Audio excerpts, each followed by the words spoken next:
Alright, so, for those of you guys that don't know, I watched TJ Kirk, aka The Amazing Atheist, for the very first time around the time that I started to get into reactionary right-wing content on YouTube. In fact, he was one of the YouTubers who assisted in setting me down the alt-right rabbit hole. But when I got out of it, he was also one of the YouTubers who helped me realize what had happened, and he was also one of the very few YouTubers who had been a part of that realized what was going on, was like, yo, what the fuck? I'm essentially acting as a political tool for actors that I do not agree with on anything other than, like, dumb culture war issues. This isn't worth it, right? It's not worth signaling to a large audience of people that it is good to agree with horrific, horrible alt-righters because they're against the SJWs. And he grew out of it. The crazy thing is, he's not just some anti-SJW YouTuber or some ex-anti-SJW YouTuber. He's also the first. He was the guy who essentially founded the anti-SJW content culture, as well as one of the first in that community to realize it was fucked and to get out. Not only an early adopter or founder, but also an early leaver. With that said, I think that TJ Kirk is pretty based. I actually don't know what his opinion is on me right now. I know he said nice things about me in the past, so I assume he thinks positive of me. And I particularly hope he doesn't mind us reacting to his video. Regardless, though, I highly recommend that you guys go check out the video yourselves and leave some support.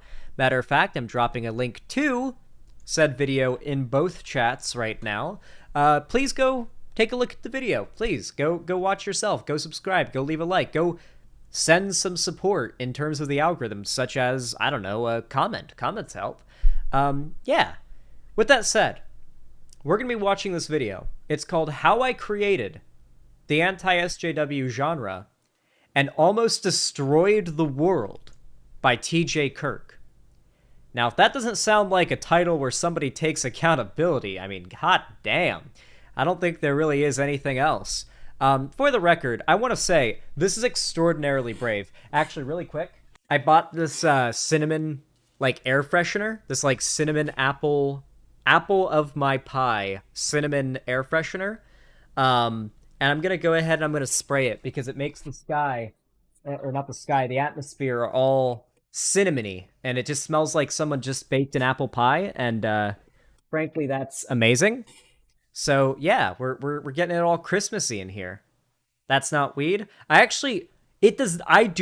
Nor does my room smell like weed. I never smoke weed because I hate that it leaves a smell. These pens literally leave no smell whatsoever.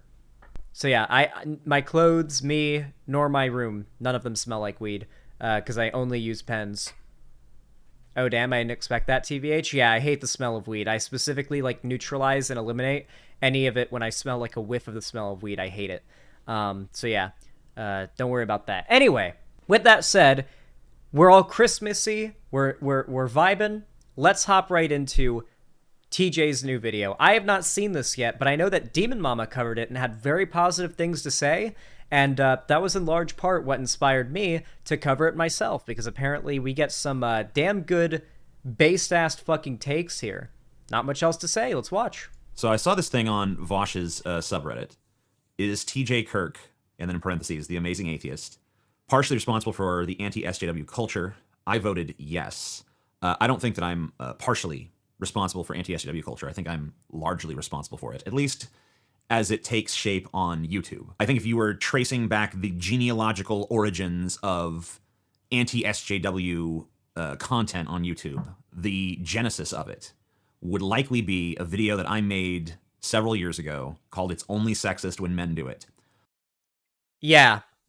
I saw that video back in the day. That's a big fucking video, and that is deep lore. For those of you guys that don't know, the first anti-SJWs were atheists. Atheists who started their careers dunking on evangelical conservative Christians, saying that video games are violent, and basically just doing your basic satanic panic, puritanical conservative thing. And they oftentimes would call themselves the skeptics.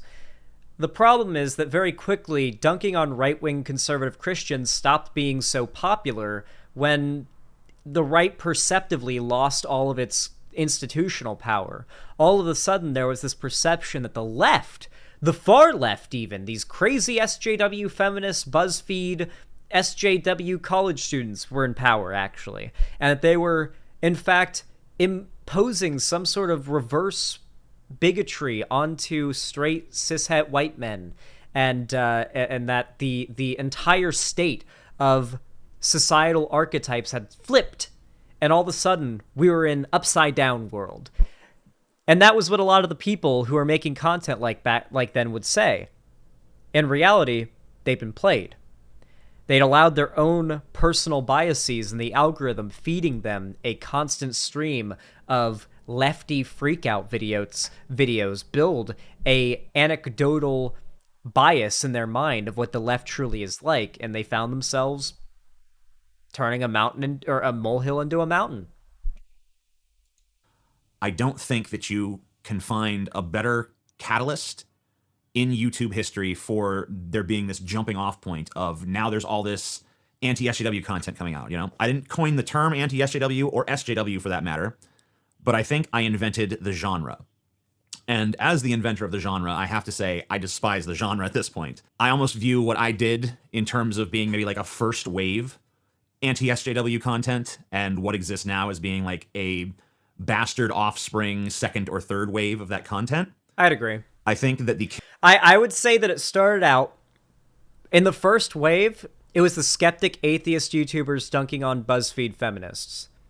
The second wave was when the right-wingers got on board, like the alt-righters and neo-Nazis and right-wingers got on board, and that was like 2017 and 2017 and onward was really when we started to see that take off, right? I think the third wave was when the dumbfuck media review YouTubers came along, where like every single media thing released is a culture war now, like your quarterings, your geeks and gamers, your no bullshits. I think that was the third wave. And now we're in the fourth wave, which is basically, what would I describe this wave right now? It's basically the third wave, but a little bit smarter about looking. Yeah, actually, no, Sneeko. Yeah, no. The manosphere Sneeko types really are the fourth wave, I'd say. Yeah, like Andrew Tate and like Kanye West and the neo-Nazi Graper types. That's where it's all led to. That's the fourth wave. Yeah, I'd say it's a pretty good like layout of things. Criticisms that I was levying at the time were way more cogent, but also I never viewed SJW stuff online, stuff that maybe would by today's standards be called woke scold content by Vosh's audience and some other audience. I actually disagree with that. I think the term woke scold specifically refers to not people who criticize you or behave cringily because they are progressive, but specifically to those who use progressivism to justify abusive behavior. Thought Slime is a very good example. DJ Mule is a very good example. These are people who basically try to engage in abuse apologia or just straight up abusive behavior towards me specifically. And their defense, because they had no real defense as far as the context of the argument, their defense basically boiled down to their identity makes them right. Or I'm wrong and bad because I'm disagreeing with someone of a certain identity. Yeah, that's more so what I mean. Like, oh, you have to be okay with abuse hurled at you because the person doing it is trans, for example, right? Like Lily Orchard is a perfect example of a woke scold, you know? Like, it's not just that they're, you know, lefty and cringe and out and like loud about it. It's that they're actively aggressive, malicious, and filled with malice in what they do, and try to appropriate progressive ideas as a justification for it and a shield against criticism. Would these woke scolds be classified as SJWs back in the day? Most certainly. That's why there's so much crossover, and they seem so similar. But I think we're referring to two very different things. SJW was crazy, loud, rambunctious, cringy feminist or trans person or whatever it may be, right? Woke scold refers to somebody who's like morally a bad person and uses progressive to hide it. Audiences out there in the YouTube space I never viewed that content as being particularly important. I never tried to lay out the case that it was leading to the collapse of Western civilization, or that we're in a culture war for our lives. I never spun that sort of narrative. He was always just having fun making fun of idiots online, or who he perceived to be idiots online. It was never like, he never ever framed it like he was fighting a war, or even really much of a culture war. For me, SJW content on YouTube or out there in the mainstream or wherever you might find it was nothing more than something ludicrous to be mocked. And I enjoyed mocking it. And even to this day, I will hear stuff that, makes me roll my eyes. I really do. In case any of you are watching this and thinking, TJ, how could you possibly fall for this? TJ, this is an excuse. TJ, this isn't an excuse, or whatever the fuck they're saying. I want to show you something. This is the video that dominated summer 2016. Okay? You already know from that one sound bit if you know. This fucking video clip dominated the internet in 2016, okay? This is what people thought of when they heard the word feminist for years after this, at least 2 years, okay? The context of this is that a feminist journalist is approaching a dad being interviewed after his daughter is has been arrested for drug consumption, but the police are going to help her get rehab, and he's doing a pro-police news interview. And this feminist journalist activist is not a big fan of the police, and yeah, so this is what happens. So right now, the news is interviewing a person whose daughter was a heroin addict, I think, is what he said in his public comment, and he's pro-bunker. He's pro-cop. Oh, the lady talking right now is almost certainly a TERF. Like, when I hear TERF speaking, when I imagine TERF speaking, I imagine this lady's exact voice and accent.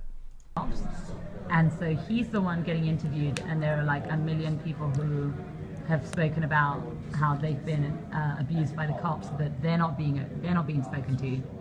Only the person who's pro-bunker, who's also a person of color. So they got their token, and that's the one that they're using. She's not a TERF, but she is cringe.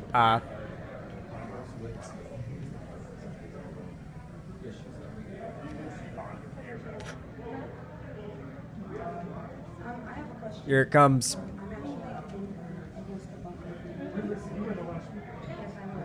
So he starts to leave. Mm-hmm. Yeah. You want my name? Yeah, sure. It's humongous. Okay. Humongous what? Humongous what? Humongous. Humongous what? Humongous. Humongous what? Humongous. Humongous what? That's what it is. Humongous what? Is that sexual harassment? No, it's humongous. Then why did you say that to me? That's my name. What? Humongous what? Humongous what? Humongous what? Is that sexual harassment? Is that what you just did when you said that to me? What, humongous? Why would you say that to me? Yes, but my name. Why would you say that to me? Why would I say it to Why you? would you say that to me? Why would you ask me my name? What? Humongous what? Humongous what? Humongous what? Humongous what? This person just spoke to me in a sexually harassing way. I did not. Yeah, he did. He said, do you know what my name is? And I said, you what? want my And he name. said, humongous. Yeah. Yeah. This person just sexually harassed me. I said I'm humongous. Yes. Yeah, that's right. Humongous what? Humongous. So now you're actually pointing to yourself. You're actually pointing to your body parts, and you're actually pointing to your body parts and saying that you're humongous. You're actually doing that. And this is the person who just got interviewed as a pro-bunker person of color. It goes on for a while, okay? So when that was basically what everybody imagined when they heard the word feminist for years, I think you can understand now why someone like TJ Kirk might have felt like, okay, these SJWs are just like a group of crazy people online to make fun of, right? And that I would, back in the day, I would have jumped on. So just the other day, I was told about a story that there were some people upset at Tim Burton's new Wednesday show on Netflix because there were black bullies in the show. And that just struck me as totally absurd because it's like, yeah, there's black bullies in real life. You know, just because racism exists, just because there have been problems in this country with systemic racism, and, you know, obviously you can go into the whole history of the U.S. of slavery and, red line. What he's about to explain here, I'm guessing, is that there are always going to be dumb people on the left who are making the left look a little bit silly with their takes on a certain issue that has just happened.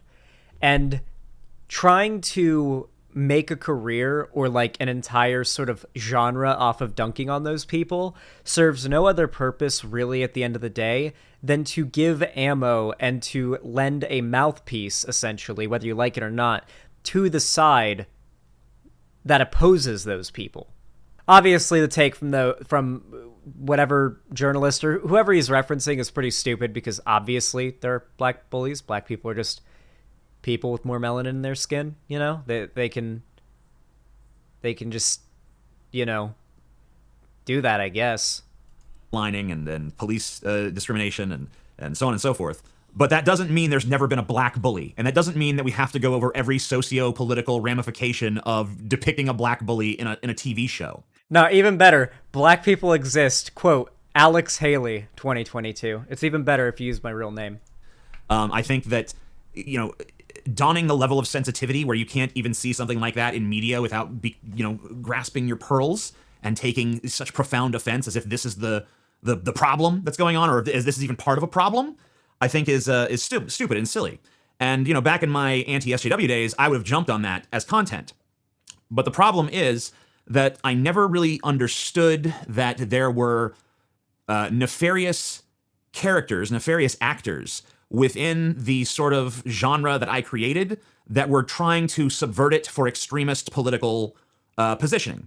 Yep. And it really wasn't until we were kind of balls deep into the Trump administration that I kind of saw the big picture for what it really was.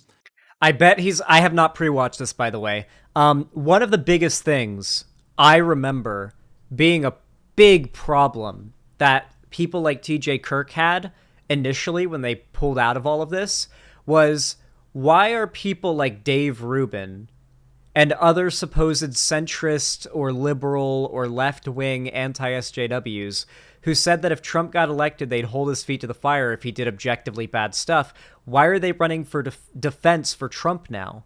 Why are they running defense for Trump? That was a big wake-up call, I think, for TJ.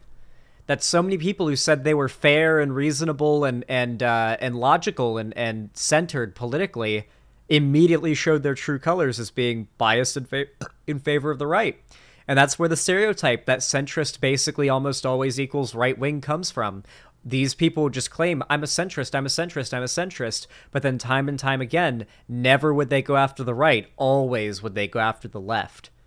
And their very weak and frail excuse was, well, I'm on the left, I just want the left to be better, that's why I'm criticizing it. Meanwhile, like, their entire audience is Nazis, yeah. And saw that, you know, a lot of the people who were my contemporaries in that space of making anti-SJW content were really just reactionaries that were trying to roll back the clock of social progress and, you know, return us to some, idyllic 1950s state that, you know, not even the true 1950s, but just the... Because, like, you got to remember, the SJWs are only fun to make fun of if they're wrong. If what the SJWs are saying about, oh, we're declining into fascism, if that's true, and that happens, it's not exactly going to be fun to dunk on those people anymore, is it? Right? You can't let the right actually win and regress society, and it still be justified to dunk on the left the level of dunkery that was done to the left pre-Trump's election, right? The right was in power. It just seemed disproportional to continue to wail on the left when the right are the ones in pretty much every form of institutional power at the moment. Leave it to Beaver 1950s that only existed in television and advertising. You know, this idealized version of the past, this idealized version of tradition and the nuclear family and so on and so forth. And, you know, I didn't really realize that I was a useful idiot for that. I was just trying to create entertaining content about, you know, a group of people that I felt were ridiculous. And I still feel ridiculous. But now I realize that, you know, making that sort of content is like, if I were to make that video that I just talked about, if I were to make a whole video about how ridiculous it is that there are people upset at Wednesday for depicting black people as bullies, not depicting all black people as bullies, but just depicting particular black people as being bullies. If I were to make a video about that, it would inflame all sorts of weird racial tensions that exist out there in the world.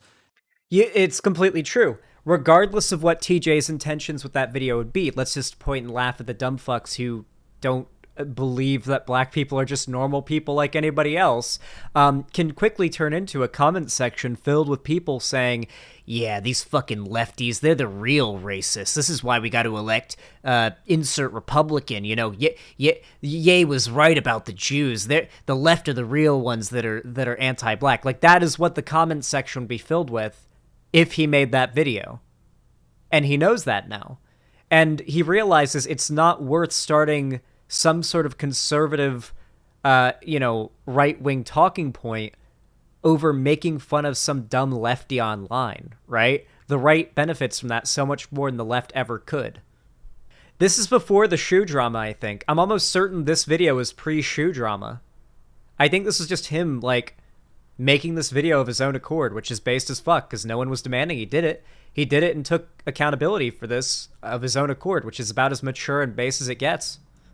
And certain people who are racist are going to use that content as a way to further their racist agenda. They're going to take what I say and they're going to extrapolate on it and take it to some horrible place that I would never take it to myself.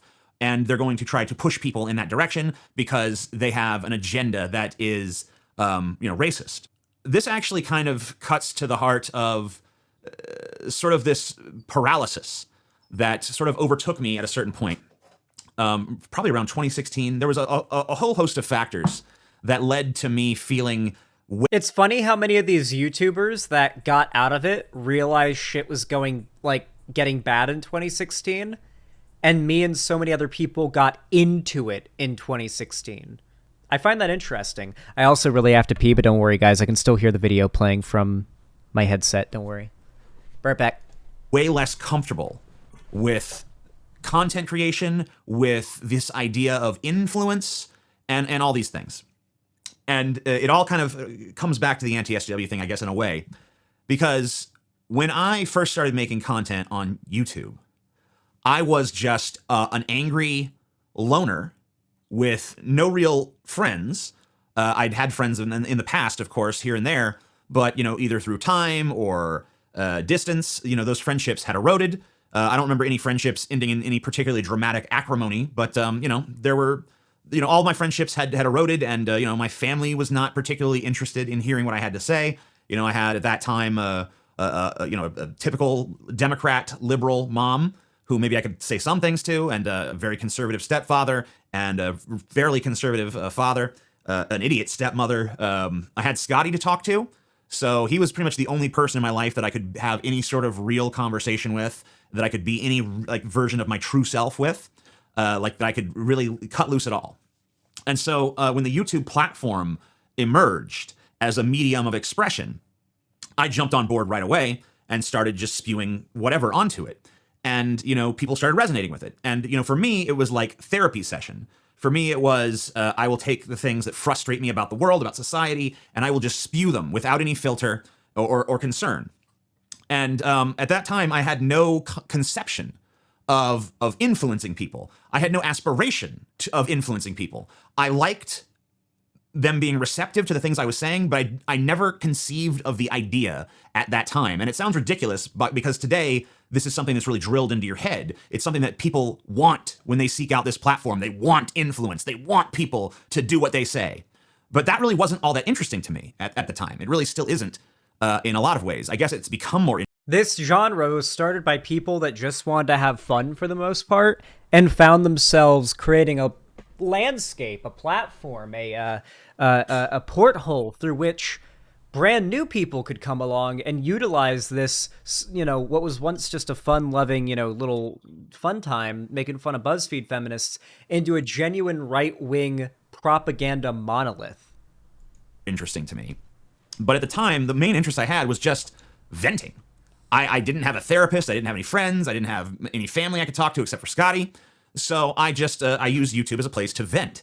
It was easier to vent to the camera than it was to vent to anyone in my day-to-day life. Oh my God, and TJ the things vented. I said, I Sus. think because I was of a time and a place, and there was, obviously, if you're an alienated youth, because I'm 21 when I started this thing, 22 maybe.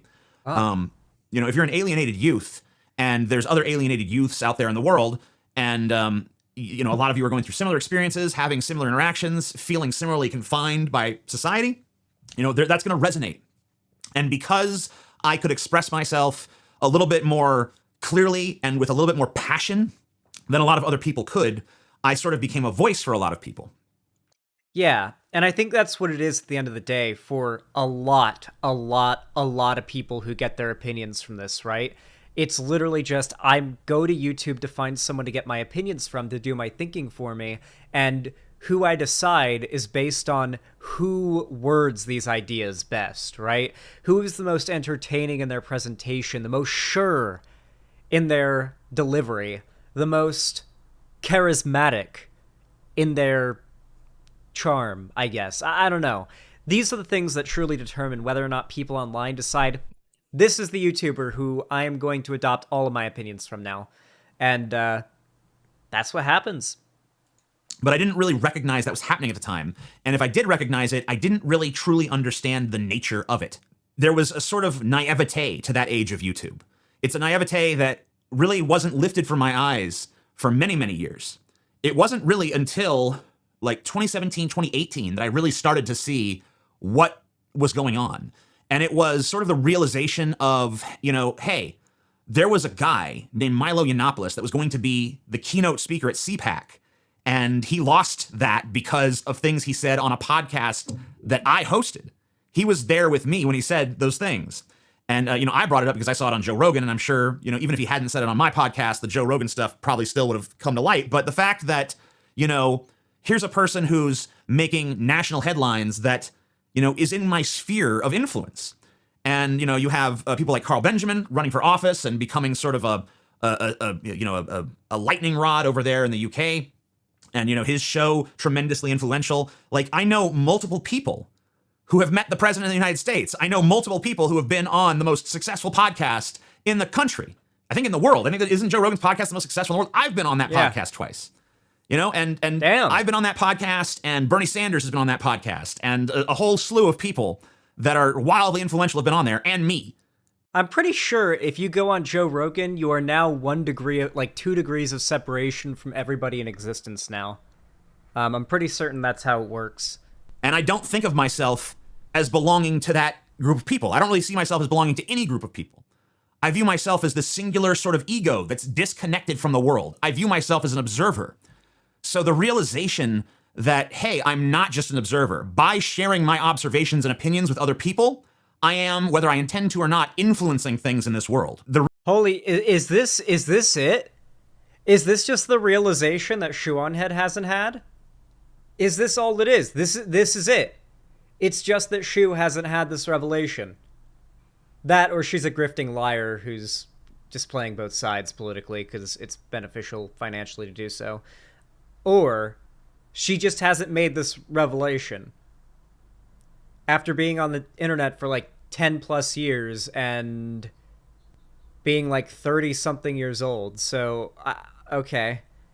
She should understand this by now, but this is basically it. You are not a separated ego existing outside of the world. Your opinions and takes and actions do not have zero impact on said world. You are not an outside spectator.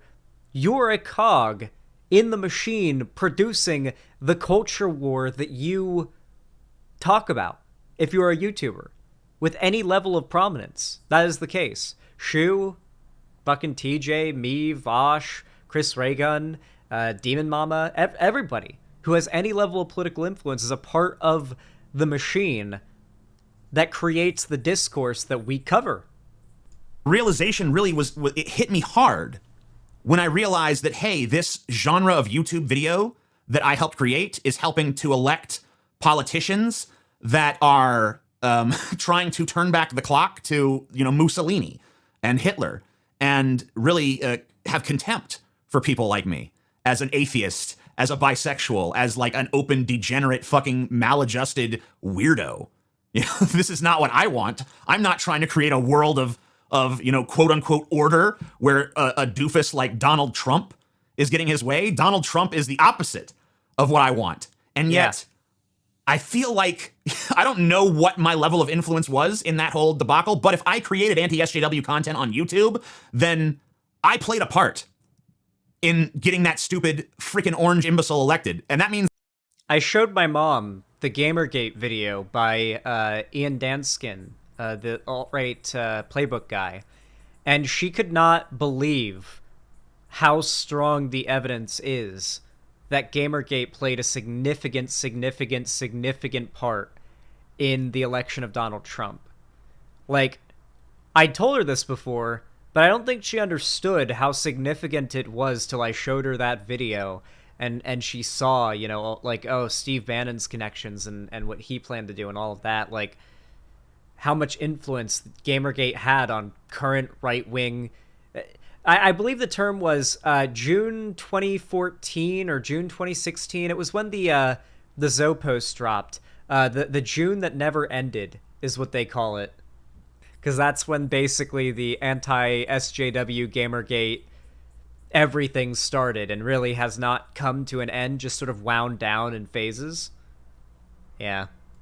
I played a part in really fucking America up worse than it already was. And it's like, what do I do then? Do I just say like, no, I divorce Stream ended for you? Marco. The world? I shrink away into obscurity? And I feel like for a while, that's kind of what I did. I tried to kind of be on this platform, but under the radar, you know? Don't want to get too big, okay, don't want to cause too much of a splash because I'm scared of that splash. I'm scared of what unintended consequences whatever splash I make might have. And it's a scary place to be when you're a person who views yourself as this outsider, as this observer, and you feel like you're all quarantined away in your little bubble. And, you know, you're not trying to influence. You're just trying to vent. You're just trying to share. And if the things you share resonate with people, wow, that's great. But that's not the goal. But then you realize, hey, this is doing more than I thought. This is having consequences that not only do I not intend, but I can't control. And that's horrifying. Unlike I can control my sneezes, I am the most powerful. And that for a long time was a creative block for me. I remember I used to have this very irresponsible sort of idea about making content on this platform. It's an adage I have. He's about to describe Shu's philosophy, isn't he? Is he about to basically describe Shu's philosophy for being a content creator? I think he is. I even shared it with the audience a few times back in the day. But the adage was this: if I can say something true or something interesting, I will say the interesting thing over the true thing, because this is about entertainment. So hopefully no one's that naive anymore. Hopefully everyone... That's about right. Maybe a little extra there, I would say. There's a bit more there, but that's pretty accurate. Yeah, I'd say so. Because think about it. If Shu actually cared about protecting kids and not just getting clicks, she'd be sharing, like, hey guys, here's the open letters from anti-child sex trafficking organizations. Hey guys, here's the overwhelming evidence that suggests that fighting against child sex education results in them being more likely to be sexually abused and for their abuser to get away with it. She'd be like, hey guys, she'd actually care about like the dry, hard data of what actually helps kids, but her goal is to actually get clicks and be entertaining. So she doesn't talk about that because the goal isn't actually to protect kids, not for her.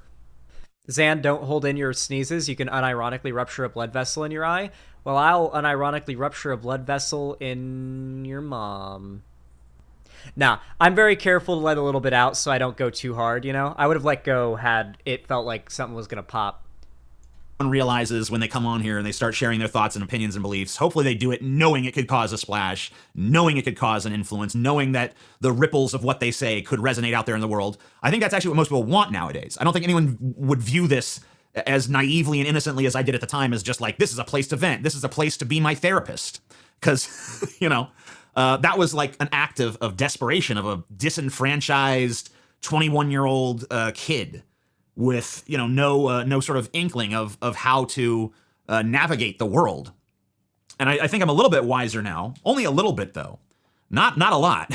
You know, I still feel like I have an awful lot to learn, but maybe that's a good thing because back then I felt I don't know. I'd say, maybe it's being humble. I'd say this is a pretty big and mature step, admitting being wrong in this way and to own up to such a level of responsibility. This is a level of maturity that I think 99.9999999% of YouTubers can't reach. like I had nothing to learn. I felt like I already knew it all. But that's pretty common, I think, among people of that age range. At least it was then. I don't know about 21-year-olds today. Maybe they're way more riddled with anxiety and self-doubt. I think even statistically, demonstrably, they are. That is I true. guess that for a lot of people nowadays, the fear is that nothing they say matters. Nothing they say will ripple out. Well, I'm here to tell you that as someone who never wanted that and got it anyway, that it's not always all it's cracked up to be. If there's a lesson, maybe it's that. But now, I guess maybe I could talk about, before we end this, maybe I could talk about where I'm at now mentally. I didn't want the power, but I got the power. I didn't know I had it when I had it. I didn't know what I was doing with it when I was doing it. And then after I did it, I kind of shrunk away from it in fear. I recoiled from it in horror. But now that I know what it is and where it is, I kind of want it again. But now that I want it, now that I've lost the naivete, can I still have it? Can I get it back? Yeah, you can. Can I have it back? And if I can have it back, can I use it? And if I can use it, can I control it? For good. I don't know. Let's find out. Oh, yeah. Let's hope so. For good, right? I don't know. For good, right? TJ, forget. Yeah, obviously for good. So one thing that you have to know about any YouTuber who builds themselves like a large platform on conservative content is they're going to, I'm also going to drop a like on the video, is they're inevitably going to end up having to deal with turning against their audience, so to say, right? You build your audience up on conservative propaganda. You want to turn against it. You want to stop making that type of content. Your audience is going to think you turned against them. They will see it as a betrayal. They will see it as a crime against them personally. And a lot of people will unsub or leave silently. Look at Hunter. He lost like 9/10 of his audience when he made his video saying he was leaving the right. And it took him a while to build up a sizable audience again on the left. The same goes for TJ. It takes, you get punished online for being principled in a lot of cases. The internet is not a place that rewards being a good person. It's unfortunate, but that is objectively the case. And the thing about the left that I hope to encourage, so to say, is for the left to help people who do not fill in to exactly what the algorithm wants, right? What the algorithm wants is YouTubers who upload as much as possible now. Like 2 uploads a day, 3 uploads a day, and a short is ideal on YouTube right now. That's not what TJ does. It's kind of what I do, but it's not what most lefty YouTubers do. And that is why I encourage my audience to not just support me, but to support other lefty YouTubers too that don't spend all of their energy trying to keep their content relevant in the algorithm and instead focus on making good, informative content. And I've shouted out quite a few smaller content creators that do that. And obviously TJ is not a smaller content creator by any means whatsoever. I honestly hope to see TJ rise to a greater level of power and an online influence again. I think he deserves it. And really all that stands in his way is hard work. But should it prove that YouTube has decided his channel is unrecoverable and his channel's marked for death, honestly what I would recommend is that he make a new channel and start uploading content on both the new channel and the old one. And in all of his videos in his current channel, start migrating his current active audience to the new channel. Use the massive boost in growth he gets on the new channel to start pumping out tons of content when the old channel stops being needed, really. And just basically move everyone who's active to a new boat and start building up, so to say, a new crew. There's nothing that stops you from doing that. Yeah. I honestly think that TJ would do well if he kind of like brought back a modified version of his old content style as well, but obviously more responsible with who he targets in his videos. You know, obviously he knows that. But I think that would be a great idea. I want to see TJ blow the fuck up again, especially with his more wizened and well-informed perspective on internet culture and the impact that he can have. He's focusing a lot on his podcast, Deep Fat Fried. Yeah, I know, but like if you run a podcast, it's very important not to let your podcast be 100% of your focus unless it is really profitable and very much like your big go-to thing.